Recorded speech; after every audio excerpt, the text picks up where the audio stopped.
శ్రీ గురుభ్యో నమ. గురు బ్రహ్మ గురు విష్ణు గురుదేవ మహేశ్వర గురు సాక్షాత్ పరబ్రహ్మ తస్మై శ్రీ గురవే నమ. సదాశివసమారంభం వ్యాసశంకర మధ్యమాం అస్మదాచార్య పర్యంతం వందే గురు పరంపరాం. కృష్ణం వందే జగద్గురుం అపార కరుణాసితం జ్ఞానం శాస్త్రరూపం శ్రీ చంద్రశేఖర గురుం ప్రణమాముదాను. శ్రీ గురుభ్యో నమ. గణాధిపతయే నమ. వచన సుందరకాండము ఇప్పుడు ఎపిసోడ్ 9 చెప్పుకోవాలి. ఎపిసోడ్ ఎందులో ఏం చెప్పుకున్నామంటే, ఆమె ఉపవాసములచే కృషించినదై శుక్లపక్ష ప్రారంభం నందలి నెల వెనుక వలె స్వచ్ఛముగా నుండెను. ఇక్కడ దాకా చెప్పుకున్నాం. ఇప్పుడు ఎపిసోడ్ 9 కంటిన్యూ చేస్తున్నాం. అమలాంగి దీనురాలై మాటి మాటికి నేను నిట్టూర్పులు విడుచుతూ ఉండటం అతడు గమనించింది. జాజ్వల్యమానముగా ప్రకాశించుతున్న అగ్నిజ్వాలను పొగ కప్పివేసినప్పుడు దాని కాంతి స్పష్టంగా గోచరింపదు. అట్లే మనోహర కాంతులు గల ఆమె రూపలావణ్య శోభలు హేతుబద్ధముగా ఆలోచించినప్పుడే గుర్తించుటకు సాధ్యమగును. ఆమె ఒకే ఒక పచ్చని పట్టు వస్త్రం ధరించిండను. అది మలినమైనను ఉత్తమమైనది. ఆమె అలంకార రహిత అయి పద్మంలో లేనెట్టి బురదతో కూడిన సరస్సు వలె తోచుతుండను. ఆమె దుఃఖ సంతప్తి అయి తరిగిపోయిన శరీర ఛాయతో ధ్యాన స్థితిలో ఉన్నదై బిడియంతో తల వంచుకుని ఉండను. ఆమె అతి దీనావస్థలో ఉండను. ఏమాత్రము కష్టములు నెరుగునిదియు సర్వసుఖములను పొందుటకు యోగ్యురాలు అయ్యును. దుఃఖముల పాలైనదియు మలిన వస్త్రధారిణియు మిక్కిలి కృషించినదియోగు ఆ విశాలాక్షిని చూచి తాను అనుకున్న కారణములను బట్టి కామరూపి అయిన ఆ రావణచే అపహరింపబడి తీసుకుని రాబడిన ఆనాటి సీత ఈమెయే అని హనుమంతుడు భావింపసాగాను. ఋష్యముఖ పర్వతం మీదుగా వెళ్ళుచున్నప్పటి అంగన రూపరేఖలే ఈమె ఎందు గోచరిస్తున్నవి. నిండు పున్నమి నాటి వెన్నెల వలె అందరికీ ఆహ్లాదము కూర్చున్నది కనుక నిజంగా ఈమె సీతయే. పొగచే ఆవృతమైన అగ్నిశిఖ వలె ఈమె దుర్భర శోక కారణముగా కాంతి తరిగి ఉన్నది. శ్రీరాముని ఎడబాటుకు వ్యధ చెందినదై అబలైన జింక పిల్ల వలె అటు ఇటు బిత్తరసూపులతో చూచుతున్న సీతాదేవిని మారుతి గాంచెను. అలంకారములకు అర్హురాలయ్యును. ఎట్టి అలంకారములను కూడా ధరింపగా దీనురాలై ఆమె కారుమేఘములచే కప్పబడిన పూర్ణ చంద్రుని వలె ఉండెను. పాఠనములు ఆవృత్తులు లేక వేద విద్యల విషయం సందేహములు పొడసూపినట్లు సీతను చూచిన హనుమంతునకు ఆమె సీతాదేవి అవునా కాదా అన్న సందేహములు ఏర్పడను. తైల సంస్కారం లేక అలంకార రహిత అయిన సీతాదేవిని ఆ మారుతి అతి కష్టం మీద గుర్తింపగలిగాను. తాను గమనించిన లక్షణములను బట్టి హనుమంతుడు ఆమె సీతాదేవియే అని నిశ్చయించుకుని జానకీదేవి ధరించిన ఆభరణమును గురించి శ్రీరాముడు హనుమంతుడికి తెలిపి ఉండెను. అవన్నీ కొమ్మలు వేలాడుతుండటను అతడు గాంచని. ఇవే నాడు శ్రీరాముడు వర్ణించిన ఆభరణము అని నేను భావించను. చాలా కాలం నుండి ఈమె ధరించుతుండటే ఈ వస్త్రము మిక్కిలి మాసినట్లున్నది. కానీ దాని వన్నెలు చిన్నెలు ఏమాత్రం తరగలేదు. ఆనాడు ఋష్యముఖ పర్వతంపై జారబెడవబడిన వస్త్రం యొక్క శోభలు కూడా ఇట్లే ఉన్నవి. రామునికి అత్యంత ప్రేమపాత్ర అయిన ఈ సాధ్వి సీతాదేవియే. శారీరకంగా ఈమె రామునకు దూరంగా ఉన్నను, ఆయన మనస్సులో మాత్రం స్థిరంగానే ఉన్నది. ఆపత్కాలనందు స్త్రీలను ఆవశ్యముగా ఆదుకొనవలను. సీతను ఆపదలో రక్షింపలేకపోయింది కదా అని కనికరము, తనను ఆశ్రయించిన వారిని రక్షించే స్వభావం గలవాడు రాముడు. కావున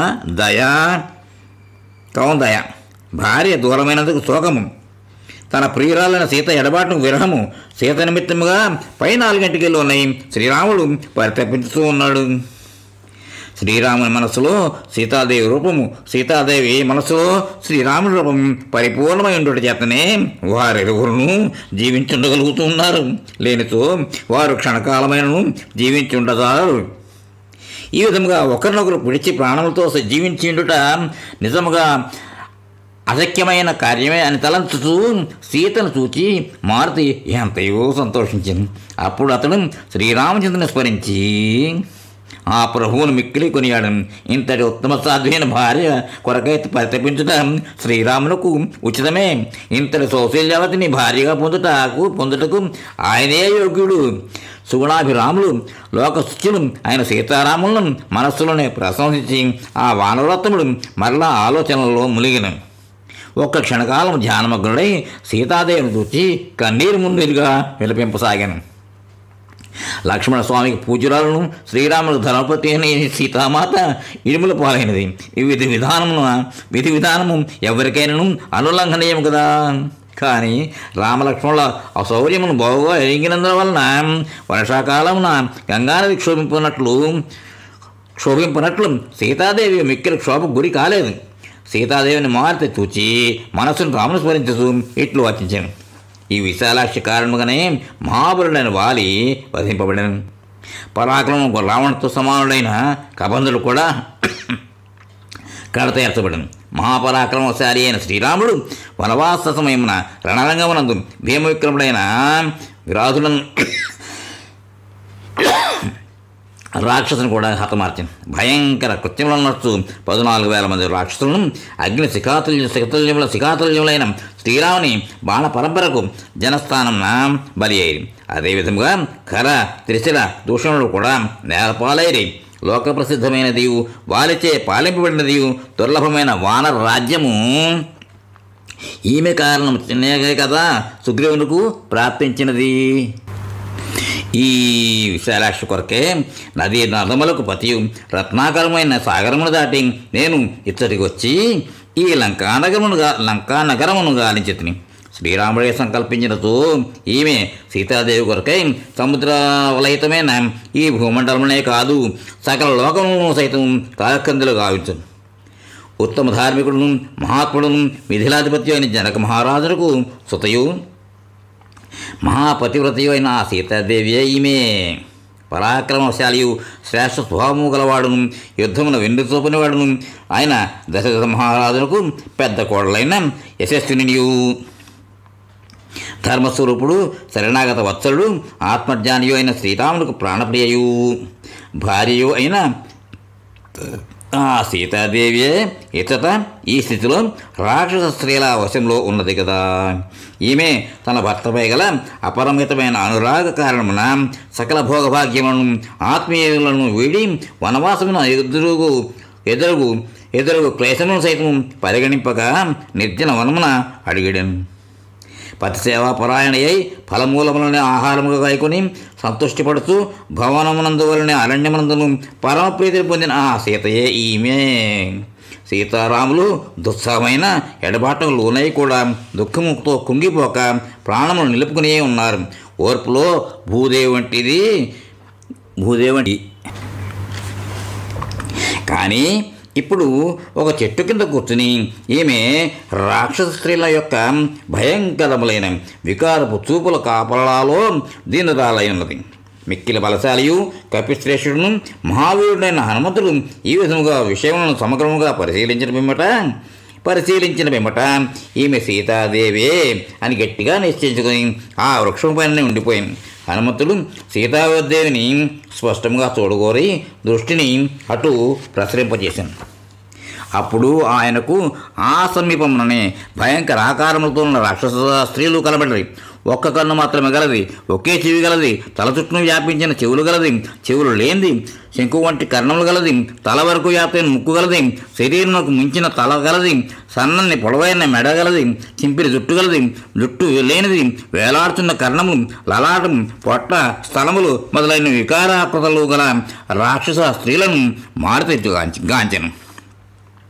పచ్చని శరీరములు గలవారు, నల్లని వారు, కోప స్వభావులు, కలహప్రియులు, వివిధ ఆయుధములు ధరించిన వారు, జంతువుల ముఖముల వలె ముఖములు గలవారు, ఏనుగులు, ఒంటెలు, గుర్రములు వీటి పాదముల వంటి పాదములు గలవారు, కుదించుకుపోయిన శిరస్సులు గలవారు, ఒంటి చేయగలవారు, ఒంటి పాదములు గలవారు, గాడిదల గుర్రముల చెవుల వంటి చెవులు గలవారు, ఇట్లే అనేక విధములైన భయంకర రూపములు గల రాక్షస స్త్రీలను హనుమంతుడు గాంచెను.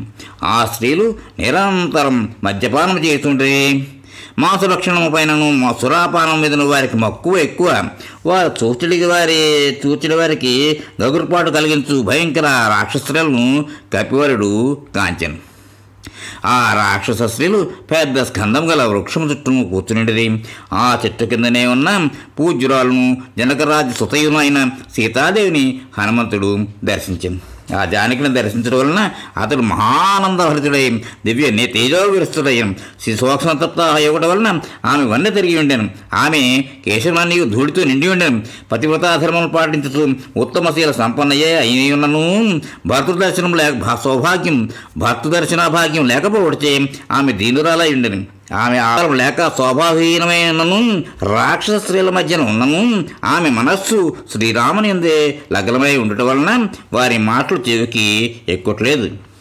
అశోకవన మధ్యమున ఉన్నను ఆమె శోకసాగరను మునిగి ఉండెను. అచ్చట రాజతేజమై ఉన్న సీతాదేవిని ఆ మారుతి గాంచెను. ఆమె తన భర్త అయిన శ్రీరాముని పరాక్రమం బావుగా ఎరిగినదొకటి వలన ధైర్యముతో ఎవ్వరికి తలవంచనదై ఉండెను. చక్కని నేత్ర సౌందర్యము గల సీతాదేవిని ఆమె శీలమే రక్షిస్తూ ఉండెను. క్షమామూర్తి అయిన ఆ సీతామాతను చూచి మారుతి మిక్కిలి సంతసించాను. అందమైన కన్నులు గల ఆ సీతాదేవిని చూచుడతోడనే ఆ హనుమంతుడి నేత్రం నుండి ఆనంద ఆశ్రువులు స్రవించను. పిమ్మట ఆంజనేయుడు రాముని స్మరించి ఆయనకు అంజలి ఘటించిన. దర్శనముతో ఆనందభరితుడై రామలక్ష్మణులకు నమస్కరించి ఆ మహావీరుడు ఆకుల చాటున దాగికొని ఉండను. 3వ రోజు పారాయణం సమాప్తం ఇక్కడతోటి. నెక్స్ట్ ఎపిసోడ్లో అంటే ఇక్కడతోటి ఈ ఎపిసోడ్కి విరామం ఇద్దాం. తర్వాత నెక్స్ట్ ఎపిసోడ్లో 4వ రోజు పారాయణం ప్రారంభం చేద్దాం.